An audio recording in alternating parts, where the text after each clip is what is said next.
Hey everybody, Licameli here. Today we're talking about foam rolling.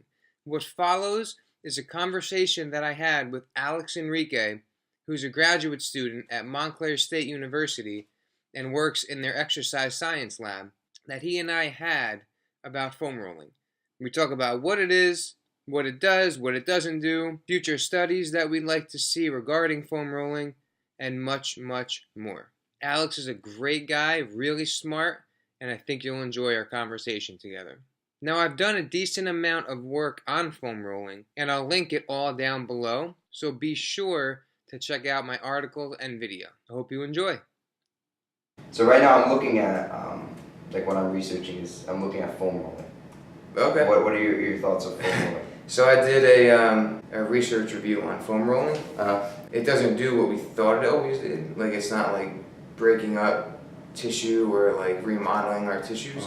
It's basically causing a global like decrease in muscle tone.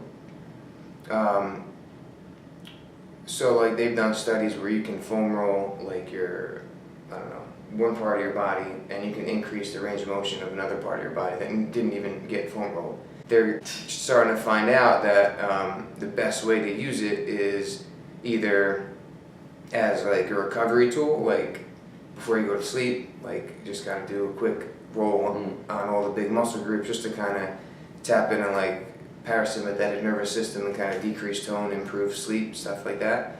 Or, because it's very short-lived, like the benefits are range of motion. So if I have tight calves and it's preventing me from dorsiflexion in a squat, if I foam roll my calves like at my house before I go to the gym, drive to the gym, the benefits are already gone of any kind of release that I got. So other than the recovery, like before you go to sleep, the other way to use it would be find like your specific limitation.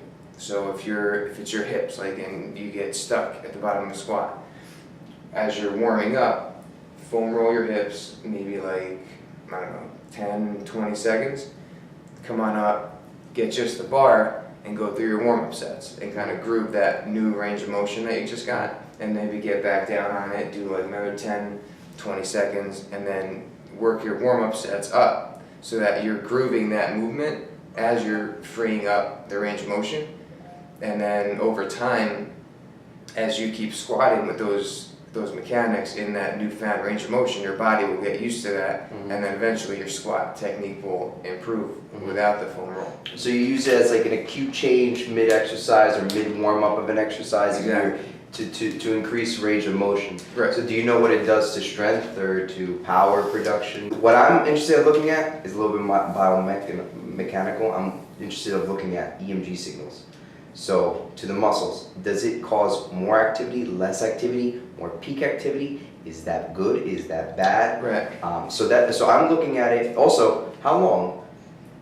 Is there an established protocol? I've looked at studies that have seen it for 60 seconds versus for 30 seconds. But they look at range of motion. A lot of studies look more at range of motion. I'm not interested in range of motion. Because in from what I've read, I'm a little bit more interested in what it does to proprioception, to the Golgi tendon organs. That's my main thing. If it could increase my strength, if it can increase my power, then that's working with those proprioceptives in the muscles. Right. Do you know anything about that? So what they have found is that I haven't seen anything that increases power or strength, but it doesn't decrease it. The studies I've looked at that deal with power and strength compare to static stretching. So it's like foam rolling can be a good alternative to static stretching to improve range of motion in the short term that doesn't decrease strength and power. I've never read anything that increases it though.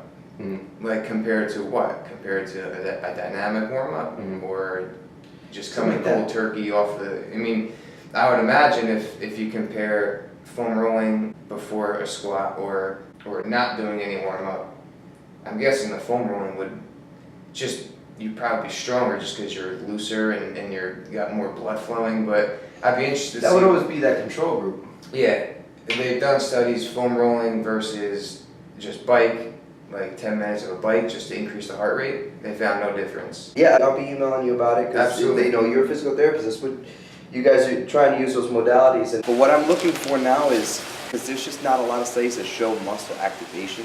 One just came out this month, but they use foam rolling versus dynamic stretching. I want to use foam rolling. I want to use foam rolling in 3 different type of conditions. So a 60-second 3 sets, or 30-second 3 sets, 60 seconds, and 120 seconds. See if duration changes. And then I'll do the vertical jump, I'll do the biodex for torque, I'll do the vertical jump for power, and I'll do the EMG while I'm doing the biodex. So while you're producing maximum torque, how is this activation? Is the onset of the muscle different, comparing the 3 groups different timing? What do you think about a study like that? Would you find that helpful when training an athlete, saying, it's important to be on this foam roller for longer because it could inhibit these gluteal tendon organs. You can get a little bit more out of your strength thing. Yeah. Would that make sense? That sounds awesome, and I've read studies where they test different durations. They didn't see any difference between like 120, 60, and 30. So the take home was like, well, if you get the same benefit from doing 30 as 120, why do 120? But I think that was just for range of motion and like pain and stuff like that. I know they do duration comparisons. I don't know if they do. I haven't seen anything on EMG with foam rolling. Look, here it is. 60 seconds of foam rolling does not affect functional flexibility. Yeah. That's the one. Like, for example, a lot of the studies are focusing on flexibility. Yeah. And the soreness, so like recovery.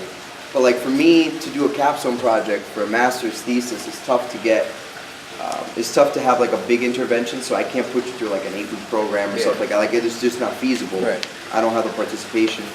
So I would need an intervention that's very 10 push-ups, 60 seconds foam rolling, do the test, get someone out of here in an hour. Yeah. That's like the goal. Everything. We're getting new biodex, we're getting a new EMG.